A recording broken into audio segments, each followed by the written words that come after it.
Welcome, everyone. This is Balkans Debrief, and I am Ilva Tare, a non-resident fellow at the Atlantic Council's Europe Center. What does freedom mean, and how do people in non-democratic societies deal with it? The quest for freedom has long been the foundation of political scholars and philosophers, but an 11-year-old girl in Albania, a tiny Balkan country, began having political debates with her parents while the streets of Tirana, Albania's capital, were filled with protesters demanding freedom and an Albania like the rest of Europe. This girl is Lea Ypi, today a political theory professor at the London School of Economics.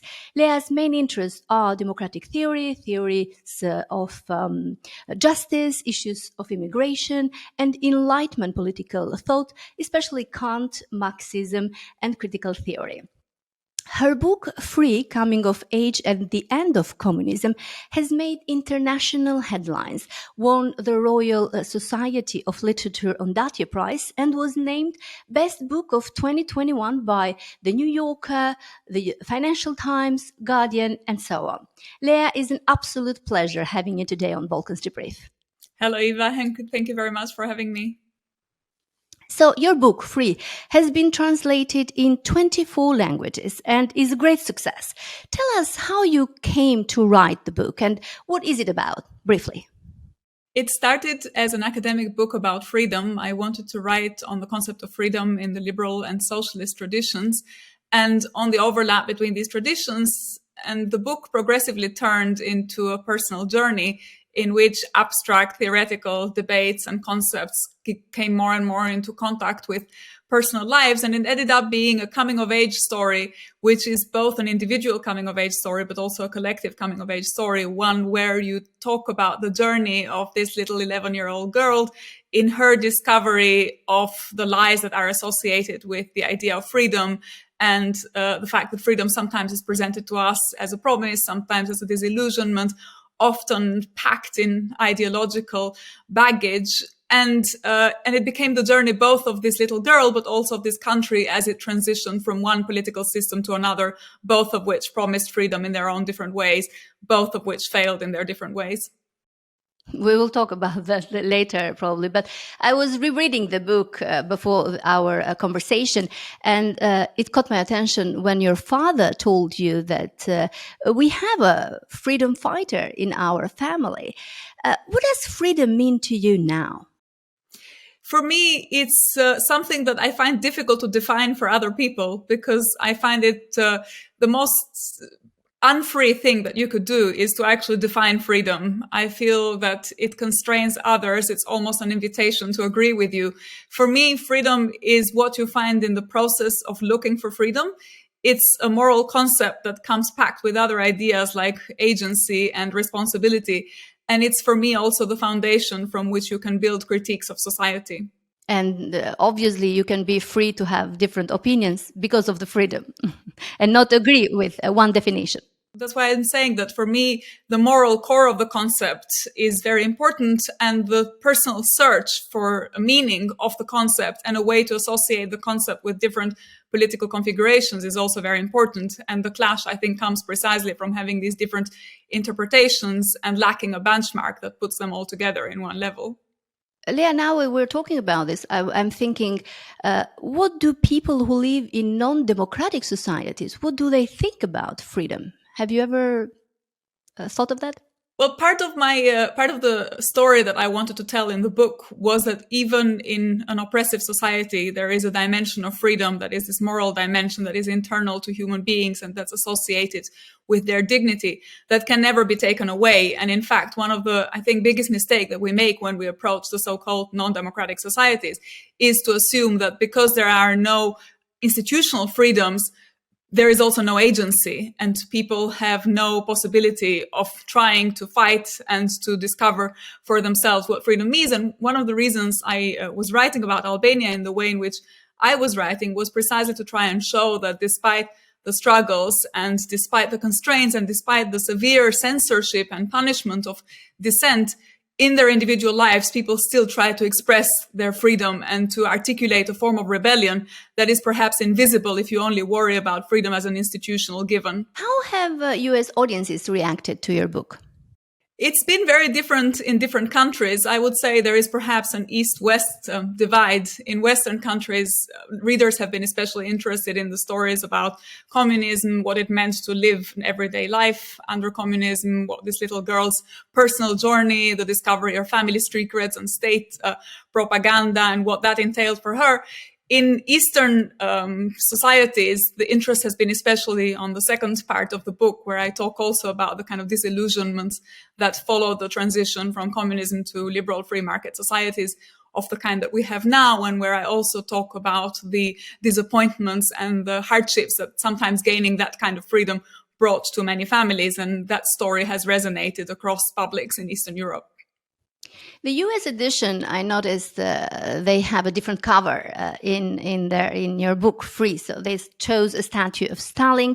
How would you explain the influence of Stalin and Stalinism in communist Albania? And why do the Western world relate more with Stalin rather than with the Coca-Cola can you had in your British edition?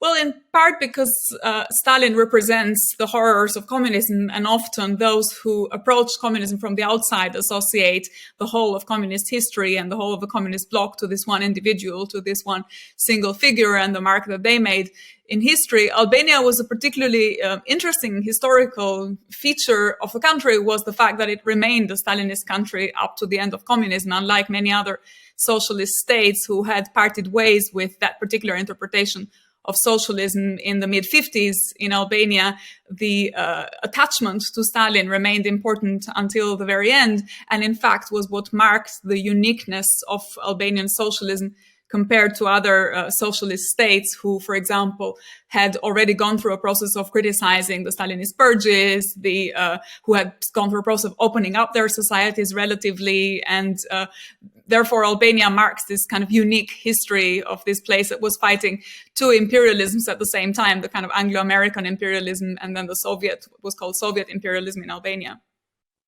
As you said earlier, Lea, your book actually, it did touch a nerve with readers in Eastern Europe. Would you say that the experience of growing up in communism is somehow universal? How? I often joke when I say that it's made people discover that they had a shared past, and it's particularly resonated with readers of my generation who were children when the Berlin Wall fell. And it made us discover this common identity of what I call ex-communist ex-children. That is to say, people who had gone through a process of socialization that was similar and through a similar impact from the state and similar socialist education, and then found themselves immediately having to cope and understand a completely different conception of freedom, and with it a completely different conception of individual responsibility, and to leave behind certain forms of habit and certain forms of socialization and to discover this other world. I think that experience really has resonated and puts together a number of different countries who then are obviously distinctive and have their specificities when it comes to what kind of communism they had and how they faced the challenges. What lessons can we learn about the different ways societies have successfully, and in some cases less successfully, transitioned to modern liberal democracies? Well, I guess one of the lessons, or one of the things that I often talk about, is the importance of critical thinking and the importance of trying to think about freedom in its relationship to ideology, and to think about the ways in which freedom is always packed for us, is always presented to us in a certain form and with certain very stark binary choices presented to us, and the very distinctions that we make between democratic and undemocratic societies, liberal and non-liberal societies, are very binary choices which in reality present themselves as very fluid. I think no society is ever either completely free or completely unfree, and these are always in a continuum. Even what we think of as advanced, consolidated liberal democracies are often vulnerable to very, very illiberal processes taking over their societies. And we have seen that recently in the United States, and we see it all over the world with the rise of increasingly increasing barriers to freedom and obstacles to the exercise of individual agency. So I think the lesson is really to try to think for oneself, as Kant would have said, one of my favorite philosophers, and to try and think in a way that is critical and enlarged, and that doesn't really replace what is given for one's own thought process and one's own search of the right society to live in. Have you felt any stigma to being a Kant professor, especially on the online world? No, I don't think so. I think Kant has really helped me think through a number of questions. In part, it helped me especially for this particular conception of freedom that is associated to German idealism, that is slightly different from how freedom is understood in this kind of more empirical tradition, empirical debates. And talking about Albania still a little bit before going to the big Western powers and diplomacy, 3 decades after the fall of communism, democracy is still a work in progress in many of these societies, not only in Albania, but Eastern Europe. And people are growing somehow tired for what they hoped that democracy would materialize through wealth, equality, meritocracy, more accountability. Were their expectations unrealistic? Well, I wouldn't say the expectations were unrealistic. I don't think it's wrong to demand freedom, and I don't think it's wrong to demand to live in a just society. And I also wouldn't say that these expectations have been deceived for everyone. I think some people have done very well out of the transition. The worry is that when we think about the benefits and the losses, we forget about the lives that were lost in this transition, and we forget about the cost of the transition, the way in which, for example, waves of emigration have undermined the social fabric of society, the impact that shock therapy and the neoliberal reforms that came with liberalism also impacted societies. And so I think it hasn't been bad for everyone. I would say that the problem has been that this transition to freedom has been very uneven, and there have been significant losers as well as winners. And perhaps what we see now is the backlash of exactly those forces that lost out in the transition and now feel like they're due a certain kind of revenge. And I think what we see, the phenomena that we witness, especially in Eastern Europe, but also more generally, is exactly the kind of rebellion of the losers of these globalization processes. But isn't this what democracy is about, being uneven? And even though trying to give equal opportunity, the divisions between rich and poor are always getting bigger and bigger, no? But I think if we go back to the kind of meaning of the term democracy in the ancient Greek world, democracy means the rule of the many, and it means to participate in a system of rules in which you are free because you make the rules, and you take the rules because you have contributed to making them freely. And what we see now is a process where everyone is subjected to the laws, everyone is coerced, everyone is constrained.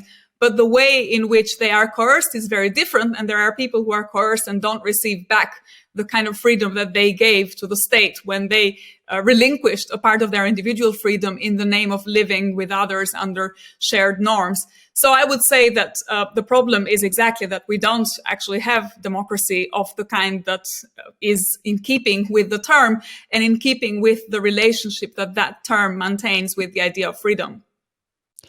Is there any practical, not just theoretical, best political system in your view? Well, I don't think it's good to think about best political systems, because I worry that when you give examples and when you think of existing best models, that prevents you from being critical. What we can do is, I think, what philosophers have done throughout the history of political thought, which is to think of history as a learning process from which the more we engage critically with the practices that we know, the more we learn from these practices in the past, the more we can orient ourselves for the future, and the more we can make decisions that are informed by our experiences of different systems. Lea, you write movingly about the meaning of identity. How do you describe it? Is there a kind of sense of identity that is more conducive to the establishment of healthy democratic values? How do we nurture it? How do we nurture identity? if we do? I'm actually a bit reluctant to talk about identity. And in fact, the way in which I write and talk about identity is in a way that tries to expose the problems that come with identity and the conflicts and the multiple identities that people have. We would be, I guess, as Albanians, outside Albania, just be seen as Albanians. But in fact, all of us carry with us multiple identities. We're women, we come from particular social classes, we operate in certain circumstances, we're parents, and all of these identities are enmeshed and sometimes create conflicts for people. My worry is that when we try to give a unitary, uniform meaning to identity, we end up excluding, and that definition becomes too weighty, and in being that weighty, then ends up ruling out the alternatives. So for me, what's important is to try and think about identity as something that we construct politically and throughout particular historical and social practices, and in a way that tries to bring together these different ways of belonging rather than reinforcing one at the expense of the other. And I think perhaps that is one of the limitations of the way in which identity is written off and constructed in Eastern European contexts, is exactly this search for one way of understanding identity in the aftermath of processes of identity building and identity construction that were imposed from above. And the challenge now is to try and find what other constraints there are in society in how we understand identity, and to try and figure out processes that leave us as much autonomy as possible in building this more critical meaning. Identity and nation, are they strictly related or not necessarily?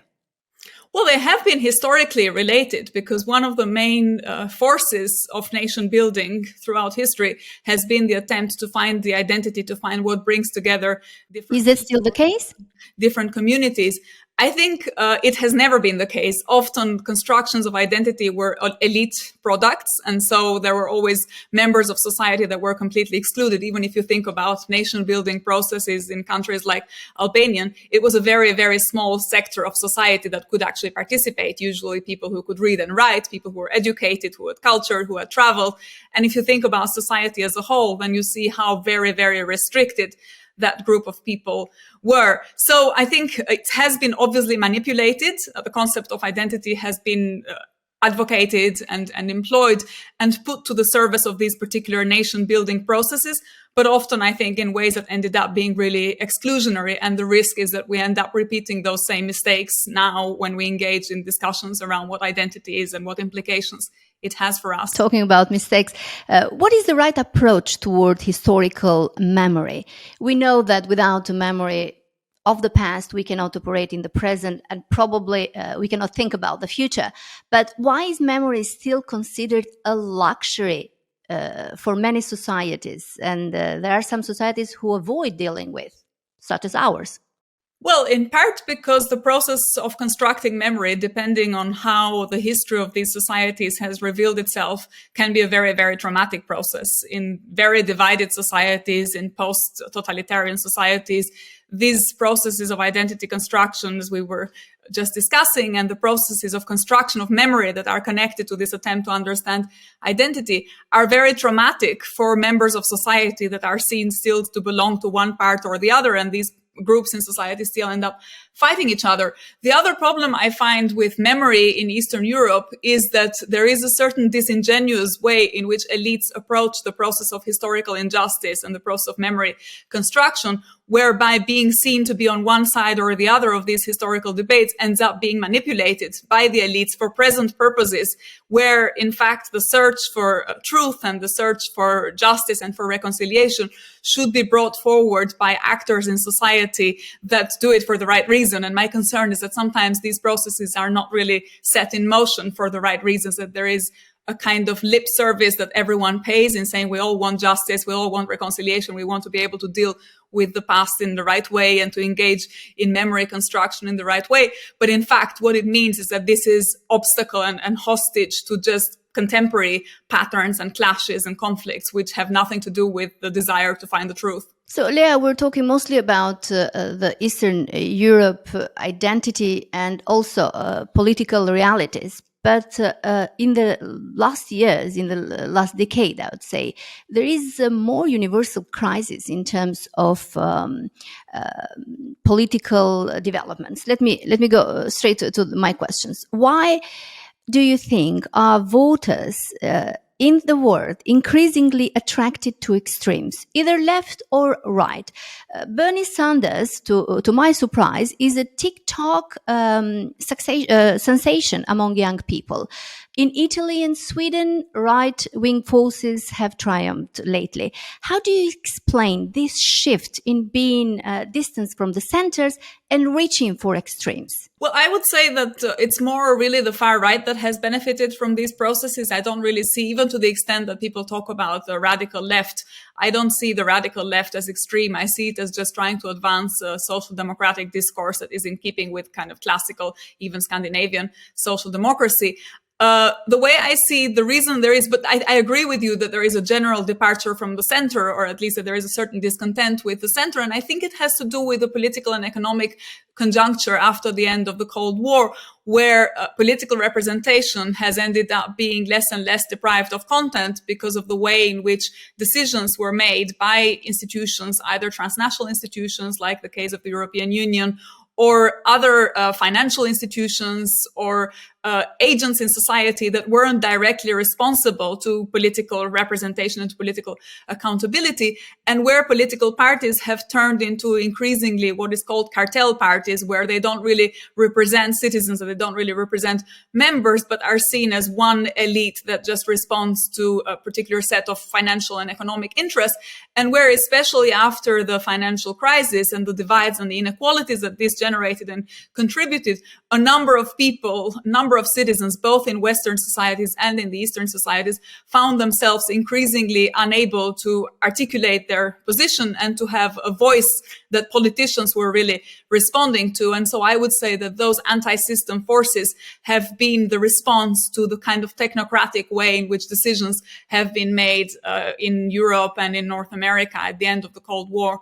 And it's that kind of representative gap and representative divide that these anti-system movements try to fill, often in ways that are disappointing and that hark back to nostalgia for the past or a sense of security in the light of increasingly fraught circumstances. Is there a way for societies to fill the gap and don't leave extremes such room for maneuver and being voted and elected? Well, I think there is, of course, if you believe in freedom and freedom as a moral ideal and in this sense of responsibility, I think there is, but it requires mobilizing the right forms of social criticism, and it also requires agents in society in the form of political parties or social movements able to articulate discourses that enable people to make claims that move them forward rather than returning backward to tradition or to the past or to this idea of false comfort that conservative forces often present to citizens to make them to respond to their anxieties. Mm-hmm. How come some young democracies can easily shift into autocracies? Why is there an admiration for strong men?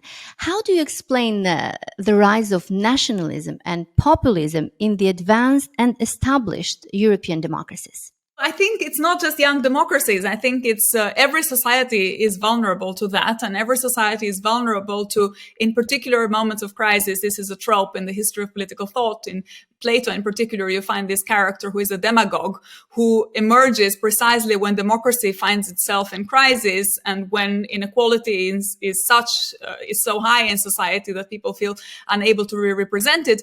And Plato has this very powerful critique where he talks about exactly the relationship between democracy and demagogy, and where the demagogue, who I would say is the kind of a classical Greek equivalent to these authoritarian leaders, is precisely that figure that is able to emerge in the masses and to try and mobilize their sentiments, presenting themselves as the answer to all their insecurities and to all the social concerns that they have. But I would say that the rise of the authoritarian leader is just the consequences. It's not the cause. The cause is elsewhere, and it should be searched, I think, in these deeper and more difficult political and economic processes that we have been just discussing.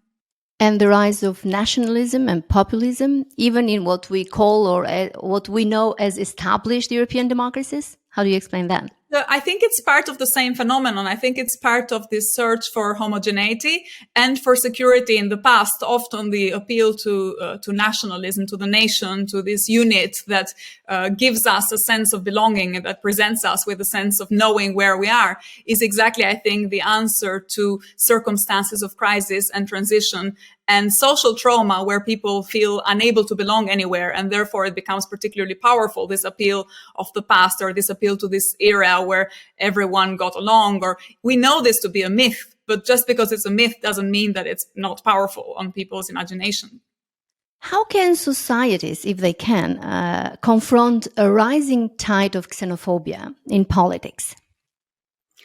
By asking, I think, themselves what the reasons are for the rise of xenophobia. What is it that this fear of the stranger, this fear of the outsider is responding to? And what are the social causes that lead to that? And it's only, I think, if we diagnose the problems at the root and we know where they're coming from, that we then can articulate answers that take care of the causes. And in taking care of the causes, we'll then also take care of the symptoms. I would say that xenophobia is a symptom rather than a cause. I don't think people are inherently hostile to others or inherently benign to others. It really depends on what circumstances they're going through. Lea, do you think mainstream parties in the West are in trouble? Can they adapt without selling their core values upon which they are based? Well, I think the problem is that mainstream parties really don't have core values anymore. They don't really work as ideological configurations or as the kind of traditional parties that we know them to be. Parties used to be these groups that would merge between civil society and the state, and where the idea of a core set of beliefs or a set of programmatic commitments was really important to shape the identity of the parties. And I think what we have seen recently is parties that are increasingly willing to relinquish that identity and that increasingly converge towards the middle, and therefore have lost the differences between them, and therefore in those circumstances are then appealing to the median voter or to citizens, and therefore the kind of what they represent citizens for becomes very, very difficult. I think there's obviously differences between North America and Europe in that regard. So North America is perhaps more polarized society, or at least polarization between parties is seen to be a more problematic phenomenon. And so what I'm describing might be more accurate in Europe. But I think it's certainly the case that parties in the last few decades have really lost their connection to the idea of the traditional political party that we know from the history of partisanship and from the history of ideas. You are ranked in the 10th World Leaders for 2022 from Prospect Magazine, one rank above Elon Musk. So I really had a question before asking you on the latest project, if you're writing a book or what you're doing. Why is it important for you as a political theory professor to share your thoughts with a broad audience, or is it important for you? Well, I think it's not important as political theory professor. It's important as a citizen who is engaged in politics and tries to understand politics. And all of us, I think, whether we're political theory professors or not, are political beings one way or another. And we each have our particular perspective that we contribute to understanding the societies in which we live. And mine is one particular contribution on the basis of the kind of knowledge and the kind of learning that I have done and my intellectual trajectory. But I feel that being political is indispensable in the world in which we live. And in fact, there's no way of avoiding politics. We can either engage with it or others will engage with us, making political decisions that affect us. And so it's an imperative. I don't think it's a matter of choice. We don't really have a choice. Are you working on any new book, and what is it about? If you can share it with us. I'm working on a new book project on dignity. The central concept is what dignity is and what it means in the individual and in the nation. It's based roughly on the life of my grandmother, who is also a character in Free. And it talks about societies that emerge from the collapse of the Ottoman Empire and discover their national identity in particular in the Balkans, and then go through the conflicts of the first part of the 20th century, where you see these different ideologies and the clash between socialism, fascism, liberalism, the 1929 financial crisis, and how all of them affect characters. And so it's a family history, it's a historical novel, and a novel of ideas with the center, this concept of dignity. So it looks like another recipe for success there. But last question, because I got curious. Is a relationship, a straight relationship between dignity and political system you live in? Well, all political systems promise to realize dignity. In some countries, in German case, for example, dignity is the first article of the German constitution, the idea that human beings have dignity and the idea of inviolability of human dignity in realizing political institutions. And as with freedom, it's one of these concepts that we often talk about and that is often defined for us politically, but we don't quite understand what it means. And we also, in the case of dignity, it has an interesting history because it begins with this idea of dignity of particular individuals, and so class and rank. And then you get this discovery of the dignity of the individual, and which has to do with what is exclusively human and what grounds morality in human beings. So it's a very interesting concept. Thank you so much, Lea, for sharing your views and what you're writing about and what do you think about freedom and countries and democracies. Thank you for talking to Balkans Debrief. Thank you for having me. And thank you for watching us. You can subscribe. You can follow us at AC Europe on Twitter. You can watch us on YouTube and as a podcast.